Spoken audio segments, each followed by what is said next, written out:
est un fleuve coulant du cœur de Dieu. C'est le grand fleuve d'un amour merveilleux. Je vais y boire, son amour me remplit, et sa victoire m'anime de l'esprit. Alléluia, que le Seigneur soit béni. Nous venons ce matin puiser à cette source d'eau vive qu'est le Seigneur, pouvoir pendant ces instants qui nous rassemblent, le louer, l'adorer, pouvoir lui dire encore que nous sommes reconnaissants, tellement reconnaissants d'avoir été sauvés par grâce. Nous voulons lui dire que nous l'aimons, nous voulons lui dire que nous sommes heureux de lui appartenir. Et je vous invite, frères et sœurs, à le faire avec le chant numéro 46 sur les ailes de la foi qui nous dit « Par tous les saints glorifiés, Jésus inspire leur louange plus belle que le chant des anges. » Amen.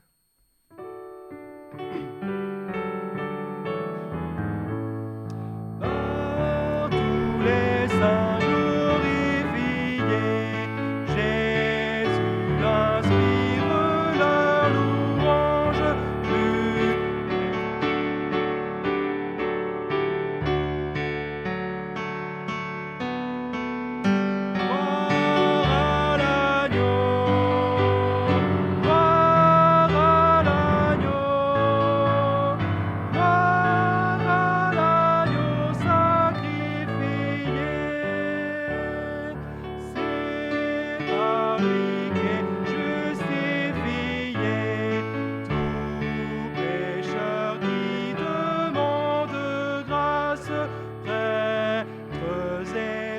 devant sa face. Chantons l'agneau, chantons l'agneau, chantons l'agneau sacrifié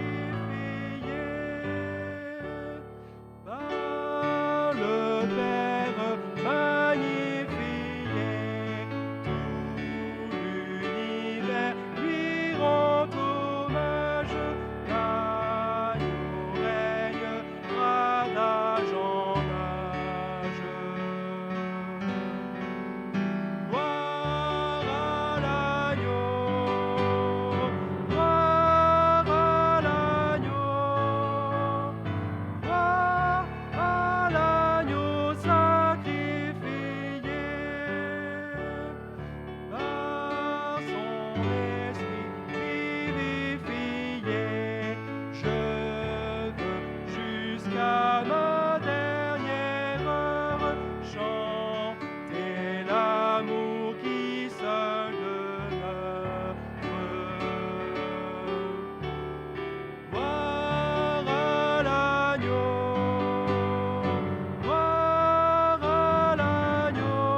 Notre amour l'acclame.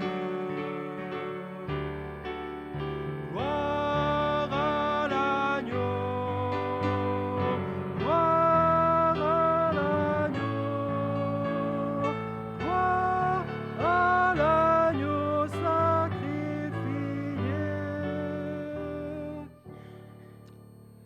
On l'a chanté, prêtres et rois lui rendent hommage. Sommes-nous des rois, frères et sœurs? Des rois, des reines? Non, nous sommes des saints glorifiés. C'est-à-dire que nous avons été rachetés, nous avons été sauvés par grâce, et par l'œuvre de Jésus, nous sommes sanctifiés, nous sommes glorifiés. Et nous voulons vraiment encore dire au Seigneur merci pour cette grâce, chanter son merveilleux nom. Dans les cieux et sur la terre, il n'est aucun nom plus doux, aucun que mon cœur préfère. Au nom de Christ, mort pour nous, oui, Quel beau nom que Jésus, le nom de Jésus. Amen.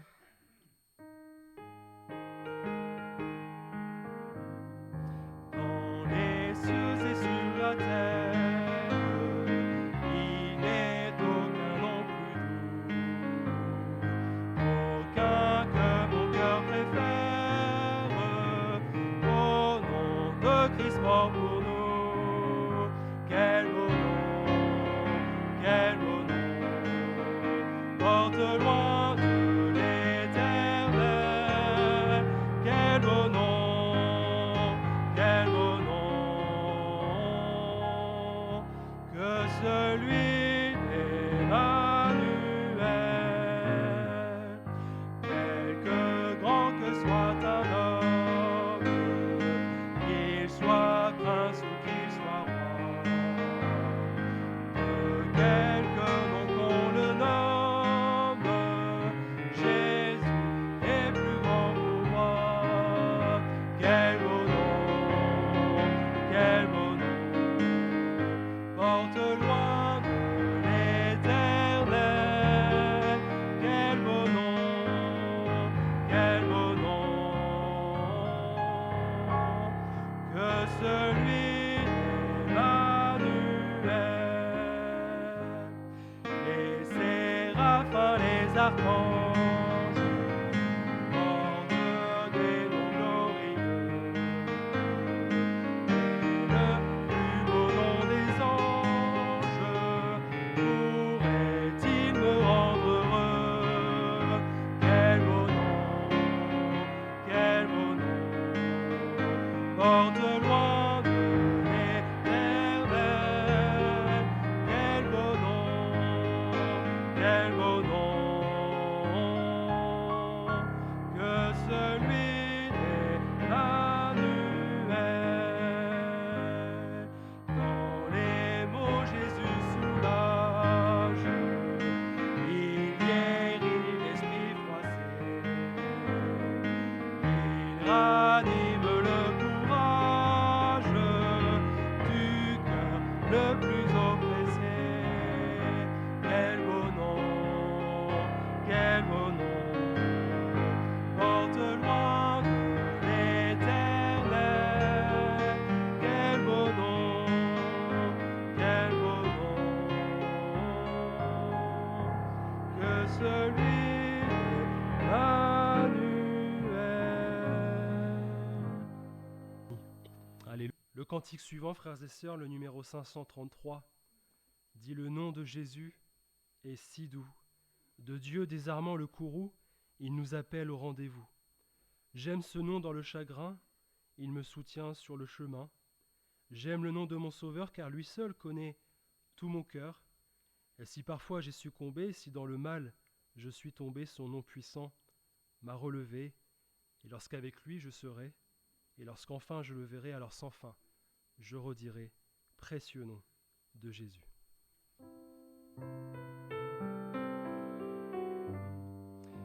Le nom de Jésus est si doux, de Dieu désarmant le courroux, il nous appelle au rendez-vous. Précieux nom de Jésus, Jésus, béni soit ton nom. Jésus, ô merveilleux don, Jésus, suprême rançon, sois adoré pour toujours. J'aime ce nom dans le chagrin, il me soutient sur le chemin. Sa musique est un son divin, précieux nom de Jésus. Jésus, béni soit ton nom. Jésus, ô merveilleux don. Jésus, suprême rançon, sois adoré pour toujours. J'aime le nom de mon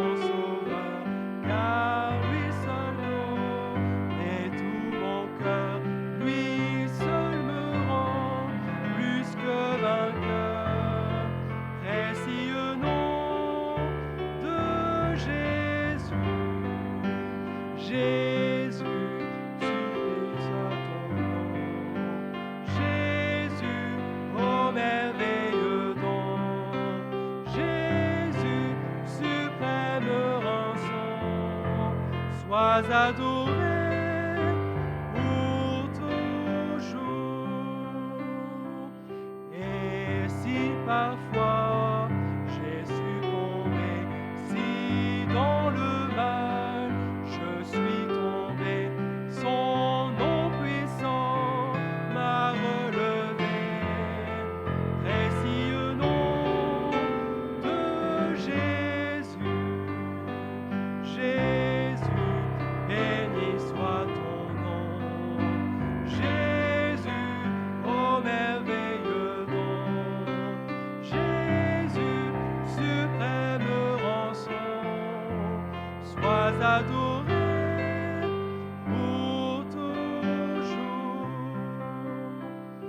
Et lorsqu'avec lui je serai, et lorsqu'enfin je le verrai, alors sans fin je redirai, précieux nom de Jésus, Jésus, béni soit ton nom. Jésus, ô merveilleux don.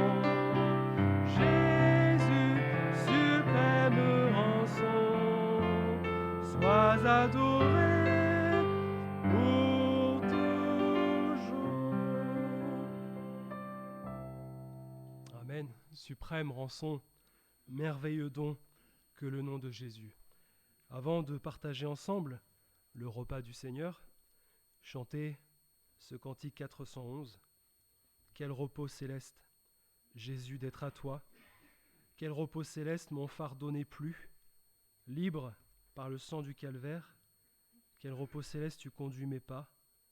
Quel repos céleste quand enfin, Seigneur, auprès de toi, j'aurai ma place.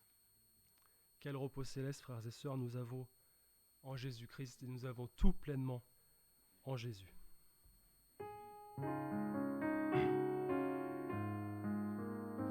Quel repos céleste, Jésus, d'être à toi où la mort et la vie, dans les jours mauvais, de chanter avec foi, tout est bien, apaiser ta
je pourrai voir ta face.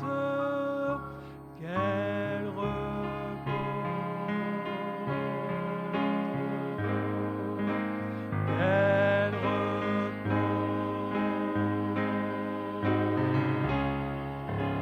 quel repos, quel céleste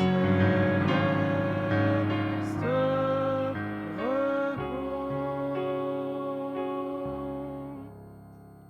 Alléluia.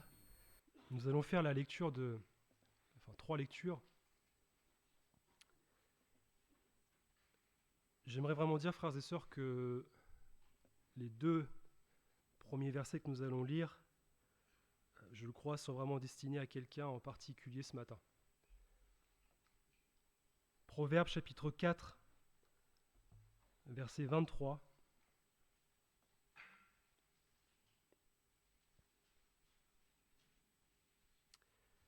Proverbes chapitre 4, verset 23.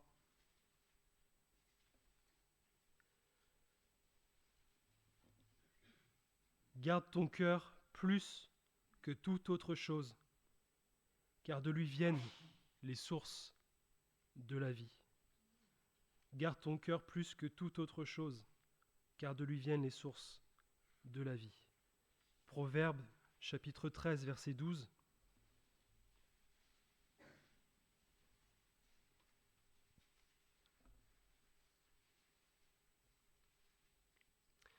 Proverbes chapitre 13, verset 12. Un espoir différé rend le cœur malade, mais un désir accompli est un arbre de vie. Voilà les deux versets que le Seigneur met sur le cœur de quelqu'un ce matin.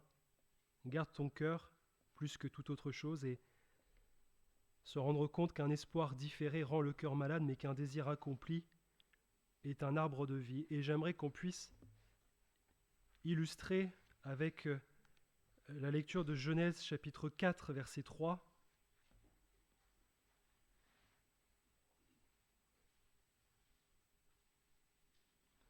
Genèse chapitre 4, verset 3.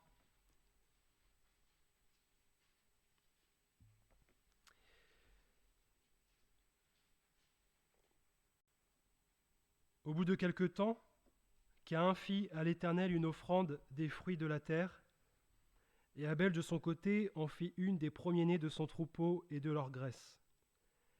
L'Éternel porta un regard favorable sur Abel et sur son offrande, mais il ne porta pas un regard favorable sur Caïn et sur son offrande. Caïn fut très irrité, et son visage fut abattu. Et l'Éternel dit à Caïn, « Pourquoi es-tu irrité, et pourquoi ton visage est-il abattu ? Certainement, si tu agis bien, tu relèveras ton visage, et si tu agis mal, le péché se couche à la porte, et ses désirs se portent vers toi, mais toi, domine sur lui. » Amen. Je reviendrai tout à l'heure dans la méditation sur ce passage que nous avons lu de la Genèse. Ce n'est pas la première fois, bien sûr, que vous allez entendre une prédication qui parle du cœur.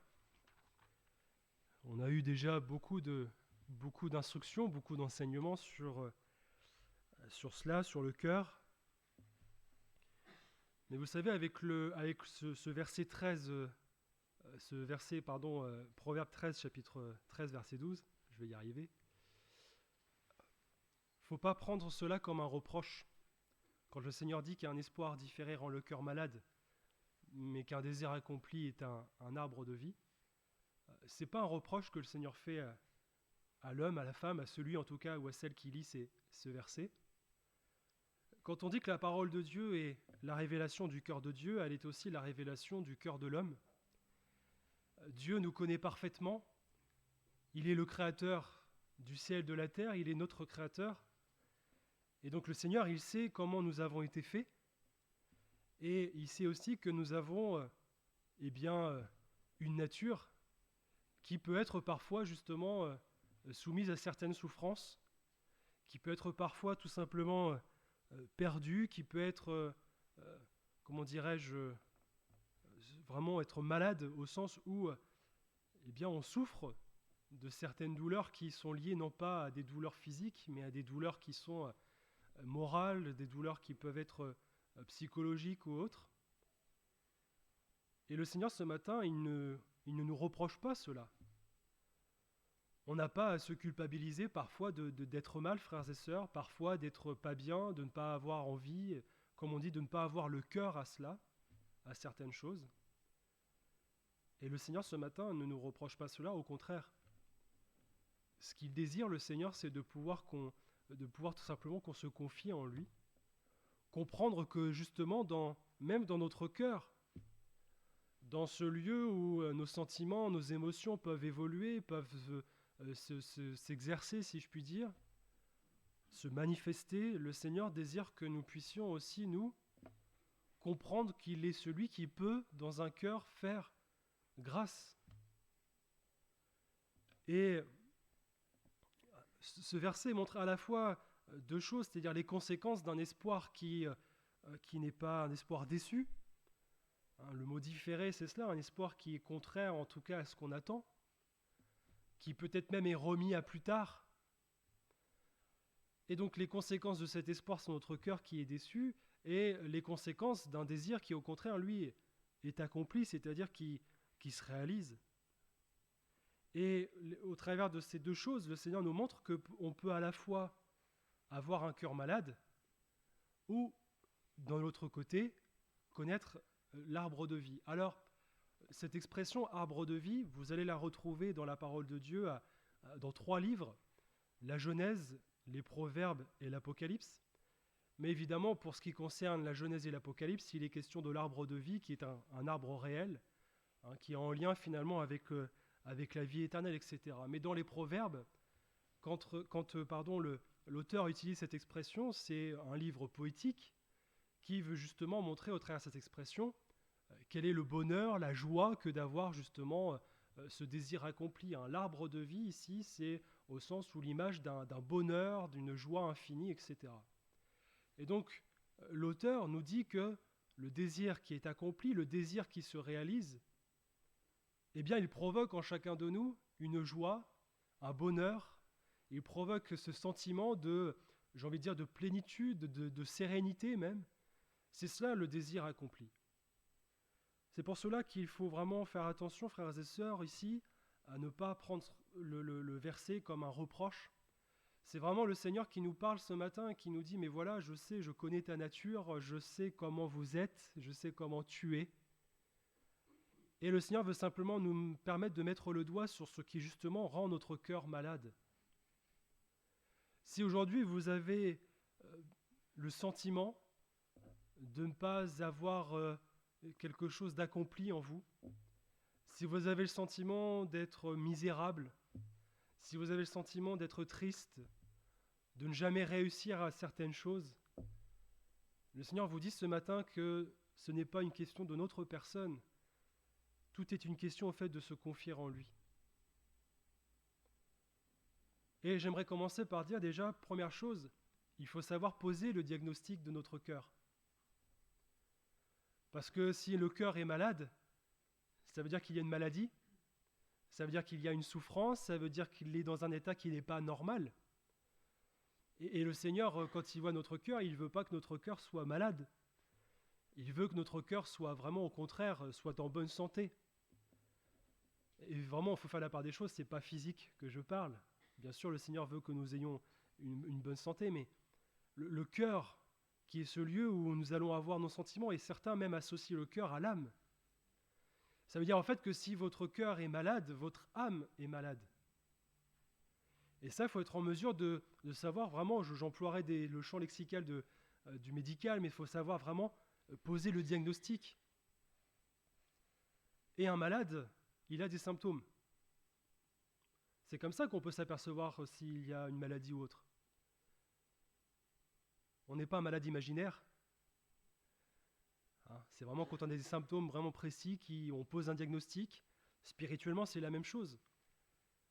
Spirituellement, il faut être en mesure nous-mêmes de faire cette introspection en sachant, en disant mais voilà, comment est-ce que mon cœur, dans quel état est mon cœur ce matin devant le Seigneur ? Est-ce que mon cœur est normal dans le sens où il est en bonne santé, ou est-ce qu'il y a des choses qui, au contraire, ne sont pas normales? Et j'écarte vraiment de cette méditation le cœur qui peut être un cœur de péché. Je ne parle pas de cela. Celui ou celle qui est péché, il a besoin tout simplement d'être purifié par le sang de Jésus. Là, je parle du cœur qui souffre. C'est-à-dire qu'au-dedans de nous, même si parfois on a des situations qui ne nécessitent pas que l'on puisse être effondré ou que l'on souffre, notre cœur souffre. Notre cœur pleure, il saigne. Et le Seigneur n'est pas insensible à ces choses. Parce qu'il nous a dit dans sa parole, garde ton cœur plus que toute autre chose. Donc si le Seigneur nous encourage à veiller sur notre cœur, le Seigneur porte un regard vraiment particulier sur l'état de notre cœur. Et donc, il faut savoir repérer les symptômes. De quoi est-ce que je souffre? De quoi est-ce que je suis atteint? Et le cœur malade, les symptômes d'un cœur malade, si vous regardez la parole de Dieu, si on plonge nos regards dans la parole de Dieu, vous retrouvez cela dans Galates, où le Seigneur va tout simplement nous donner la liste des choses qui sont évidemment contraires à ce que lui désire pour notre cœur. Vous allez avoir peut-être, je l'ai dit, le péché, mais vous allez aussi avoir la colère, la jalousie, l'envie, le mépris, ou même la dissimulation.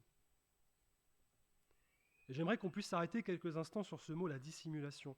Avec encore une fois des versets qu'on retrouve dans la parole de Dieu, dans Proverbes, chapitre 26, verset 23, qui dit « Comme des scories d'argent appliquées sur un vase de terre, ainsi sont des lèvres brûlantes et un cœur mauvais. Par ses lèvres, celui qui est se déguise, et il met au-dedans de lui la tromperie.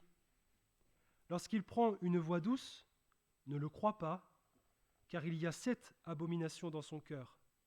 S'il cache sa haine sous la dissimulation, sa méchanceté se révélera dans l'assemblée. »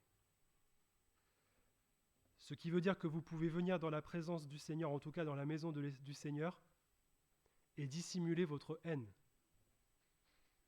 Sauf que le Seigneur nous dit dans sa parole que c'est dans la méchanceté qu'on révèle ces choses. Ça veut dire qu'il faut être en mesure, frères et sœurs, je ne parle pas des autres. Arrêtons de regarder aux autres, regardons déjà nous-mêmes. Comment notre cœur est? Est-ce que parfois je suis méchant? Est-ce qu'il y a parfois de la colère? Est-ce qu'il y a de la jalousie? Est-ce qu'il y a du mépris? Est-ce qu'il y a dans mon cœur même la dissimulation? C'est-à-dire que je suis en mesure de venir ici et avoir une apparence. Est-ce que je suis capable de venir ici et avoir une apparence? Ça, le Seigneur, lui, il le sait, il le voit, il lit dans notre cœur comme dans un livre ouvert, donc on ne peut rien lui cacher. Mais aux autres, oui, on peut cacher. Mais le Seigneur, ce matin, il dit, mais à quoi ça sert de cacher ces choses? À quoi ça te sert de dissimuler l'état de ton cœur? Puisque Dieu le connaît. Est-ce de l'orgueil? Est-ce de l'ego? Ou est-ce tout simplement parce que tu ne prends pas conscience qu'il n'y a que le Seigneur qui peut te faire grâce, il n'y a que le Seigneur qui peut changer ton cœur? On n'est pas là pour se juger les uns les autres, frères et sœurs. On n'est pas là pour se comparer, pour regarder ce que l'autre fait, etc., en se disant « je suis meilleur que lui, je suis meilleur qu'elle ». La plus grande des grâces, c'est de pouvoir venir au pied du Seigneur et de vraiment se repentir, parfois, bien souvent même de ce que nous sommes. Donc, il faut savoir repérer justement ces symptômes, savoir pourquoi est-ce que notre cœur est malade. Et bien sûr, quand on arrive à comprendre cela, à saisir l'origine du mal, on met les yeux sur justement l'origine du mal. Qu'est-ce qui fait souffrir mon cœur? Pourquoi mon cœur est comme ça? Mais parce qu'il y a une origine, parce qu'il y a une source. Et au travers de ce verset dans Proverbe 13, verset 12, Dieu dit que c'est parce que notre cœur parfois est malade, parce que c'est un espoir qui est différé. Parce que finalement, on n'arrive pas à atteindre ce que l'on espère. C'est ça l'espoir. L'espoir, c'est le résultat d'une attente, quelque chose en quoi on attend et qu'on dit, bah voilà, c'est simple, cette chose, je veux qu'elle se réalise. Et donc, l'espoir qui ne se réalise pas, cette attente qui ne se réalise pas, ça rend le cœur malade. Ça veut dire que je m'attends à quelque chose et finalement il ne se réalise pas. Mes frères et sœurs, si dans ce cas-là, mon cœur est malade parce que j'espère en quelque chose qui ne se réalise pas, est-ce vraiment la volonté du Seigneur ? Est-ce que cet espoir est véritablement fondé sur la parole de Dieu ? Est-ce que cet espoir est véritablement fondé sur ce que dit Dieu ? Est-ce que cet espoir résulte de notre foi ? Ou bien est-ce que cet espoir résulte de notre propre désir, de notre chair, de notre volonté ? Et parfois on a tendance peut-être à s'en prendre au Seigneur, peut-être à s'en prendre à d'autres, en rejetant à l'autre la faute, en disant « mais si je suis dans cet état-là, c'est parce que c'est un tel qui fait ci, c'est une telle qui est comme ça. C'est parce que la prédication parle de ceci, mais elle ne répond pas à mon besoin, parce que le Seigneur ne veut pas que je fasse ceci, alors on s'en prend peut-être à Dieu. » Mes frères et sœurs, ouvrons les yeux sur la réalité, peut-être que tout simplement ce que nous désirons n'est pas ce que le Seigneur désire. Et le Seigneur ce matin, c'est ce qu'il nous dit. Mon frère, ma sœur, si ton cœur est malade, ce n'est pas à cause de Dieu. Si ton cœur est malade, si ton cœur est souffrant, et je parle vraiment de l'âme, du cœur, ce n'est pas à cause de Dieu. Ce n'est pas à cause de ton frère, ce n'est pas à cause de ta sœur. C'est tout simplement parce que tes désirs ne sont pas les bons désirs. Ce n'est pas un reproche. Le Seigneur, il met vraiment le doigt là où il faut. Et il dit ce matin que, eh bien, si ce matin ton cœur est malade, c'est parce que tu as connu en tout cas un espoir qui ne s'est pas réalisé. Alors, ça ne veut pas dire que que l'être humain ne doit pas faire des projets, frères et sœurs. Le Seigneur nous a donné cette capacité justement dans notre intellect, à pouvoir former des projets. Et le Seigneur, bien sûr, dans notre vie, a le désir de voir des projets se réaliser. Il nous dit qu'il a des projets de paix pour nous, il a des projets non de malheur mais de paix. Et il n'est pas évidemment hostile au fait que nous-mêmes nous puissions former des projets pour notre vie. Ça fait partie de notre nature, ça fait partie de notre cœur. Mais en tout cas, ce que le Seigneur, vous le savez, désire, c'est que nous puissions vraiment nous confier en lui. Dans chacun de nos projets, dans tout ce que nous pouvons imaginer pour notre vie. Et c'est en cela que le Seigneur, ce matin, nous dit, mais voilà, est-ce que ce n'est pas parce que finalement ta vie, tes projets de vie, ne sont pas réellement fondés sur la parole de Dieu, fondés sur ce que Dieu désire pour ta vie ? Je le crois, moi, vous pouvez être pendant 30, 40, 50 ans à côté du plan de Dieu. Vous pouvez avoir passé toute une vie à être passé à côté du plan de Dieu. Et le Seigneur, ce qu'il désire, ce n'est pas que nous puissions, au contraire, nous tourner vers celui ou celle qui, serait peut-être la cause de ces choix. Non. Le Seigneur, il veut qu'on puisse surmonter ces choses et vivre autrement. En tout cas, le cœur malade a des conséquences dans notre vie spirituelle. Et finalement, quand on peut essayer de poser un diagnostic, on peut aussi nous-mêmes essayer de comprendre, de saisir les conséquences de cet espoir déçu dans notre vie spirituelle. Le cœur qui est malade va évidemment avoir moins de piété.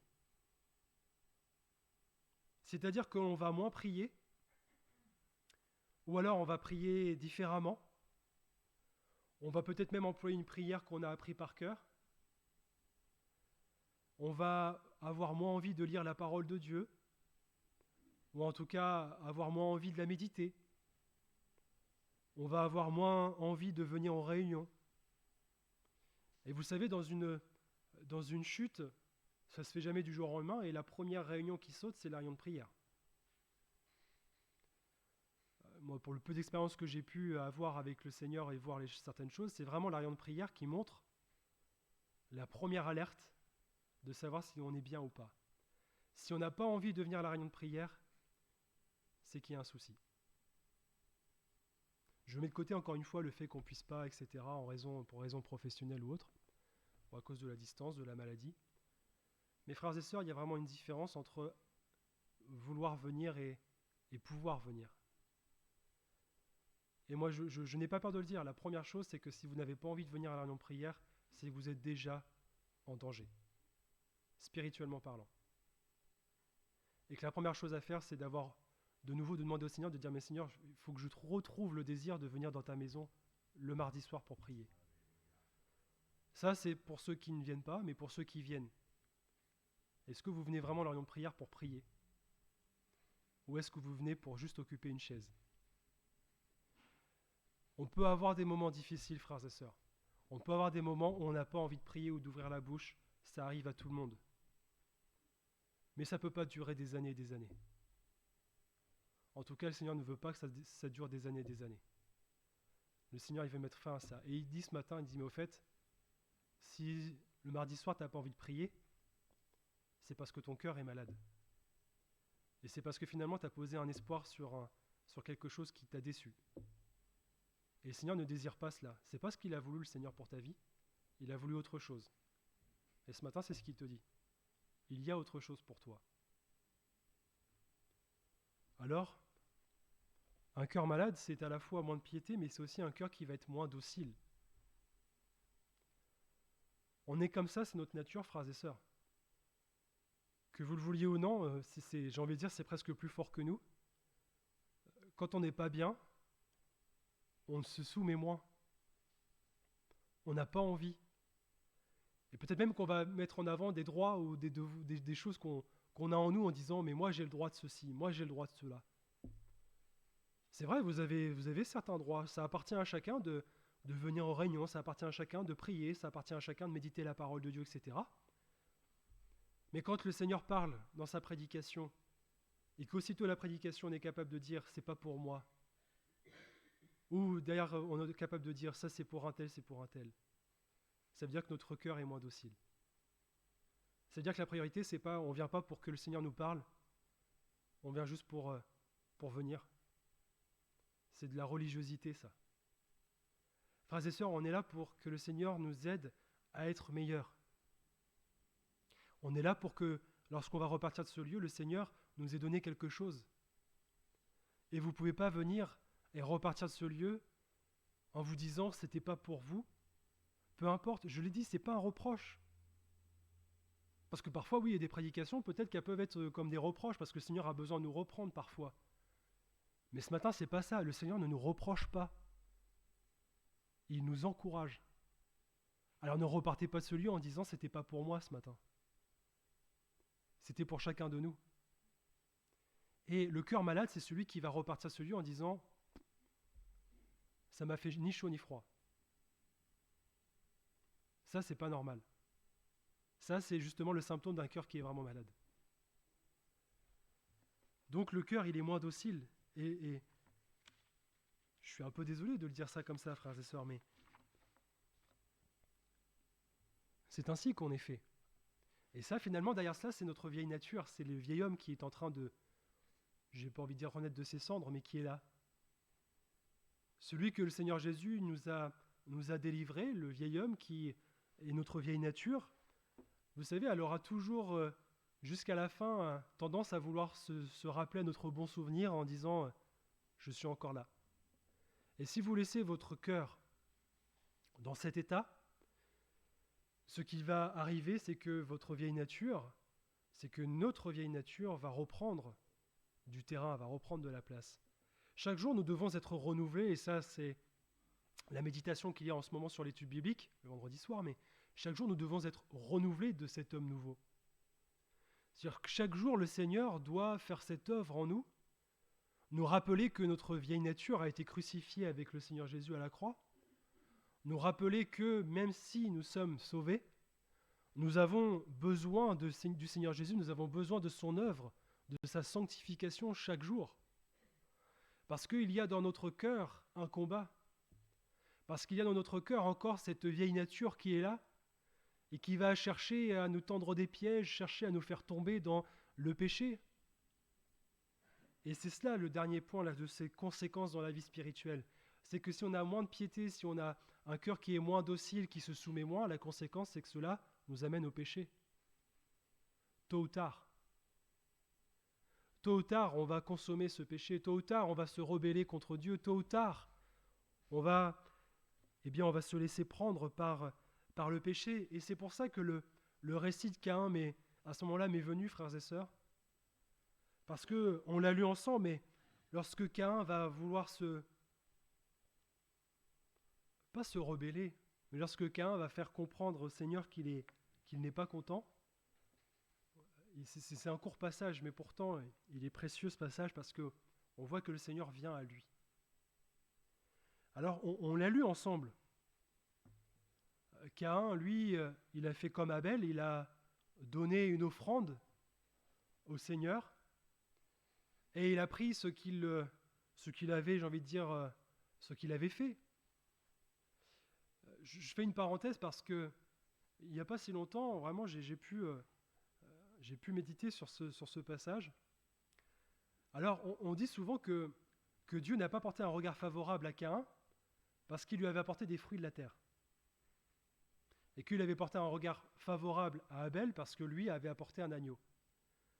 Mes frères et sœurs, Caïn, il était cultivateur. C'est le métier que Dieu lui avait donné. Dieu auparavant a dit « La terre est maudite. Donc c'est à la sueur de ton front que tu vas en tirer ton pain. » Donc Caïn, il a travaillé.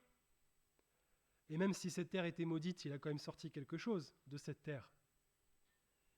Et il a sorti quelque chose, des fruits, qui malgré la malédiction étaient là. Donc c'est quand même le Seigneur qui a permis qu'il ait ces choses. Et il vient donner au Seigneur cette offrande. Vous croyez vraiment que c'est cette offrande que le Seigneur n'a pas, comment dirais-je, approuvée ? Pourquoi cette offrande n'a pas été approuvée par Dieu ? La parole de Dieu ne dit rien sur ce sujet. Non pas que Abel ait donné une meilleure offrande. Abel, lui, était berger. Le Seigneur a donné à Abel le métier de berger, à Caïn le métier de cultivateur. Et tous les deux ont apporté de leur plein gré cette offrande au Seigneur en disant, voilà, je te donne ce que j'ai pu récolter, ce que j'ai pu avoir, parce que ta bénédiction était sur ma vie. Et vous savez, on en arrive au fait de dire, faut pas chercher à savoir pourquoi l'offrande a été approuvée par Dieu ou pas. Parce que la parole de Dieu ne le dit pas. On sait juste que Dieu a porté un regard favorable sur l'offrande d'Abel et pas sur celle de Caïn. Mais on dit pas, la parole de Dieu ne dit pas pourquoi précisément. Et ça nous montre le silence de Dieu, parfois aussi la souveraineté de Dieu. Et nos regards ne doivent pas se porter sur l'offrande ou le type d'offrande que Caïn a apporté. Notre regard doit se porter sur les conséquences de ce qui s'est passé. Et Caïn, quand il a vu que le Seigneur ne lui a pas porté un regard favorable sur son offrande, quelle a été la conséquence ? Il fut très irrité et le visage abattu. Et ça, frères et sœurs, ça nous arrive tous. Parfois sans raison, même dans le service du Seigneur. Pourquoi est-ce que le Seigneur va donner à quelqu'un quelque chose que moi je n'aurais pas ? Pourquoi le Seigneur porterait un regard favorable à l'autre et pas à moi ? Pourquoi certains ont peut-être un meilleur travail que moi ? Pourquoi certaines ont une meilleure situation que moi ? Pourquoi est-ce que je n'ai pas une maison ? Pourquoi est-ce que je n'ai pas une voiture ? Pourquoi est-ce que je n'ai pas telle chose, telle autre, etc. Et ça, frères et sœurs, quand on commence à regarder à ces choses, à espérer en ces choses, les conséquences, c'est l'irritation. C'est le fait qu'on n'est pas d'accord, on n'est pas content. Et on va presque dire au Seigneur, pourquoi est-ce que moi je ne l'ai pas ? Pourquoi est-ce que moi j'ai pas ça ? Pourquoi est-ce que moi j'ai pas le droit à ça, frère ? Mais le Seigneur nous dit ce matin, mais peu importe. Et quand on regarde ce que le Seigneur a fait avec Caïn, pour ça je dis c'est vraiment pas un reproche. Le Seigneur ne lui a pas reproché d'être irrité. Il a dit pourquoi ? Pourquoi es-tu irrité ? Et si vous faites attention même, on sait que Caïn était très irrité, mais Dieu ne dit pas pourquoi es-tu très irrité, il dit pourquoi es-tu irrité. Comme si le Seigneur était en train de temporiser les choses en disant bon, je sais, je vois ton visage abattu, je vois comment est-ce que tu es, mais pourquoi tu es comme ça ? Vous croyez que Dieu n'était pas au courant de ce qu'il y avait dans le cœur de Caïn ? Vous croyez que Dieu n'était pas au courant de la réaction de Caïn, de ces réactions évidemment qui étaient naturelles, qui étaient humaines, charnelles ? Bien sûr que si. Mais le Seigneur n'a pas appuyé sur cela. Le Seigneur n'a pas reproché à Caïn le fait d'être irrité. Il lui a pas dit, parce que tu te mets en colère, parce que tu n'es pas content, je te mets de côté. Non. Le Seigneur, il s'est approché de Caïn. Il lui a demandé pourquoi. Et le Seigneur a averti Caïn en disant, mais si tu t'irrites, si tu te mets en colère, si tu gardes un cœur comme celui-là, le péché couche à ta porte. Et le Seigneur, finalement, il va encourager Caïn. Ça, on l'oublierait presque parfois, mais le Seigneur va vraiment encourager Caïn, il va l'exhorter, il va lui dire, mais voilà, comment est-ce qu'il faut que tu réagisses maintenant? Comment est-ce qu'il faut que tu inverses la tendance?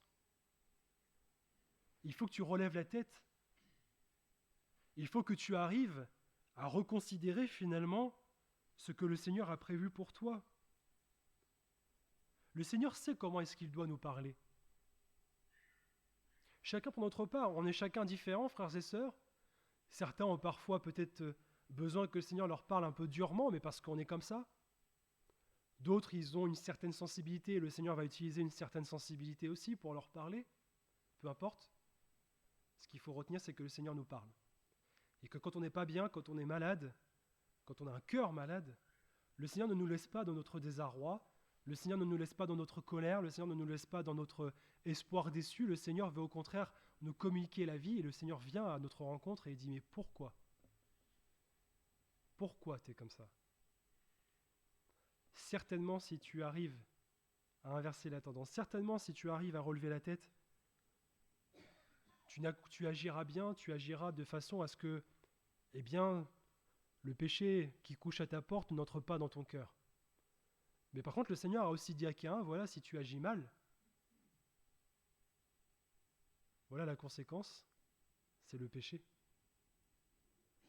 Et là, la liberté était donnée à Caïn, et malheureusement, vous le savez, Caïn a tué son frère, et n'a pas pris garde à ce que le Seigneur lui avait dit. Alors j'ose espérer que certains n'en viendraient pas aux mains, mais est-ce que parfois, vous n'avez pas réagi de la même manière que Caïn? Est-ce que parfois, même si le Seigneur est venu auprès de nous en disant « mais tu es en colère, tu es irrité, et je te dis les raisons », n'avons-nous pas eu l'autre réaction, celle de Caïn, qui consiste évidemment à mal réagir? Si, bien sûr. Personne ici au milieu de nous ne peut dire qu'il n'a un jour pas mal réagi. Tout le monde a mal réagi, surtout quand on souffre. Il y a des souffrances que personne peut connaître et que personne ne peut comprendre si ces personnes ne sont pas passées par ces souffrances. Mais vous ne pouvez pas reprocher à celui ou à celle qui n'a pas connu ces souffrances des choses qui vous appartiennent. Vous ne pouvez pas reprocher à Dieu des choses qui vous appartiennent, des choix, des projets que vous avez voulu concrétiser, réaliser, qui ne se sont pas réalisés. Vous ne pouvez pas reprocher au Seigneur ou à qui que ce soit ces choses. Ça vous appartient, comme ça m'appartient. Seulement, il y a toujours une solution avec le Seigneur, et c'est en cela où je vais terminer ce matin. On a parlé depuis le début, je parlais d'un cœur malade, d'un diagnostic, d'un symptôme. Eh bien, Jésus est appelé le médecin de l'âme.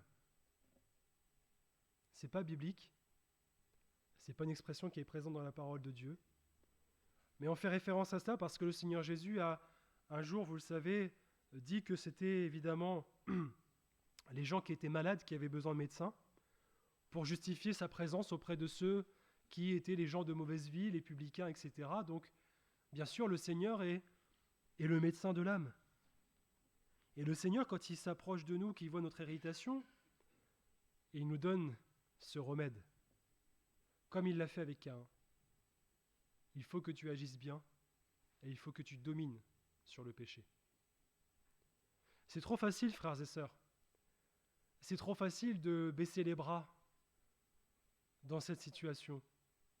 C'est trop facile de dire, bah oui, mais bon, puisque j'ai pas eu ce que je voulais, maintenant, peu importe, je fais ce qu'il me plaît. C'est trop facile. La vie chrétienne, c'est pas ça. La vie chrétienne, c'est un combat. Et le combat, c'est de dominer sur le péché, c'est de dominer sur ce qui fait que nous pouvons parfois succomber au mal. C'est ça, combattre, le bon combat de la foi. C'est pas autre chose. C'est pas combattre les maladies. C'est pas combattre les aléas de ce siècle, etc. Non, c'est dominer sur le péché. Agir bien. Même si on n'a pas envie, même si on n'a pas le cœur à cela, de vouloir agir bien.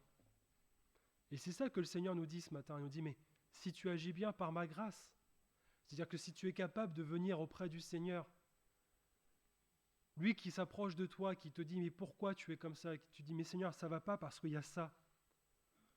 Ça ne va pas parce que tu vois, j'ai espéré ça et c'est pas venu. C'est le contraire.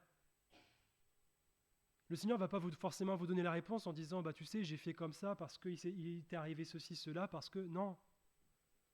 Le Seigneur ce matin, il te dit, mais peu importe ce qui t'est arrivé maintenant, soit tu agis bien, tu relèves la tête, soit tu agis mal et c'est le péché qui rentre dans ton cœur. Alors frères et sœurs, le Seigneur, encore une fois, c'est pas un reproche. Et à un moment, vous savez, les faits, les actes, bien sûr, c'est dans la repentance, on demande pardon au Seigneur et le Seigneur efface ces choses. Mais le Seigneur, il n'est pas là pour nous rappeler toujours, nous rabâcher ces choses du passé, etc., pour nous rappeler cela. Il y a un moment, ce qui a été fait a été fait. Et on ne peut plus agir sur ce qui a été fait, si ce n'est, à partir de maintenant, dans le présent, d'agir pour que eh bien, ce qu'on a fait auparavant, qui peut-être a eu des conséquences néfastes sur notre vie, sur notre entourage, etc., nous puissions eh bien, être vraiment des ouvriers de paix. Inverser la tendance. Et malheureusement, il y a, je dis sincèrement, malheureusement, il y a des chrétiens, ils baissent les bras. Ils baissent les bras. Et mon frère, ma soeur, ce matin, le Seigneur te dit, mais baisse pas les bras. Ne te relâche pas. Ne laisse pas le péché coucher à ta porte. Ne laisse pas le mal être à la porte de ton cœur, parce qu'il y a un moment où il va forcément rentrer. Et le Seigneur te dit, mais peu importe ce qui s'est passé auparavant, peu importe l'espoir déçu, peu importe le désir qui n'a pas été accompli. Ce qu'il faut, c'est qu'à partir de maintenant, tu relèves la tête. C'est qu'à partir de maintenant, tu te confies pleinement dans le Seigneur. C'est que tu arrêtes de rabâcher les choses du passé et que tu regardes vers le meilleur, vers le Seigneur. Que tu regardes vers l'avant. En tout cas, j'espère que c'est le désir de votre cœur ce matin. C'est qu'au travers de cette méditation, chacun de nous, on ait pris conscience qu'il y a des choses dans notre vie, dans notre cœur, qui ne doivent pas être là. Et peu importe si c'est de notre fait ou pas, le Seigneur dit ce matin, garde ton cœur plus que toute autre chose. Arrête de regarder aux autres. Garde ton cœur plus que toute autre chose. Parce que de lui viennent les sources de la vie, l'arbre de vie. Vous voulez être dans la joie, vous voulez connaître le bonheur? Bien sûr, quand on est au Seigneur, c'est le cas. Mais quand la difficulté, quand une situation comme celle-ci arrive, quand vous n'êtes pas bien, gardez votre cœur plus que toute autre chose. Et finalement, frères et sœurs, si, je termine avec ça, mais s'il y en a qui ne vont pas bien, c'est pas la faute des autres. C'est qu'il s'est passé quelque chose et que votre espoir a été déçu. Le désir accompli, c'est pas facile d'avoir un désir accompli. Mais tous les désirs accomplis, c'est seulement ceux que le Seigneur a pour chacun de nous, les désirs. Alors, comme conclusion, je dirais, mais comment est-ce qu'on peut connaître ces désirs accomplis, si ce n'est en étant dans la communion avec le Seigneur, si ce n'est en cherchant dans la parole de Dieu ce qui est pour nous, ce qui va nous servir justement à avancer, à progresser avec le Seigneur. Je ne refais pas la prédication, mais rappelons-nous des symptômes. Je ne dis pas ça encore une fois pour juger, mais quand il y a un moment où j'ai plus envie d'aller à une réunion, je me dis, Seigneur, c'est qu'il y a quelque chose. Quand j'ai plus envie de prier le matin, c'est qu'il y a quelque chose. Et cette chose qu'il y a, ce n'est pas la faute de quelqu'un, c'est que c'est ma responsabilité. Et le Seigneur redit encore une fois, garde ton cœur plus que toute autre chose. Frères et sœurs, ne laissez pas le péché, ne laissez pas le mal s'installer dans votre cœur. Ne laissez pas la moindre ombre de variation dans votre cœur. Le Seigneur, lui, il a un cœur qui ne change pas. Puissions-nous aussi avoir un cœur qui ne change pas. Que le Seigneur vous bénisse et que le Seigneur vous fasse grâce à chacun, qu'il ait pu ce matin, par cette prédication, par ces paroles, non seulement mettre peut-être le doigt sur ce qui ne va pas, peut-être que quelqu'un, moi je le crois, avait besoin d'entendre cela ce matin. De dire que si tu n'es pas bien, ce n'est pas à cause des autres, c'est à cause de toi. Mais le Seigneur dit, c'est pas grave si ça va pas. Agis bien, domine sur tes mauvais sentiments. Et alors, tu connaîtras les sources de la vie, et alors tu connaîtras l'arbre de vie, et alors tu connaîtras le désir accompli. Que le Seigneur vous bénisse.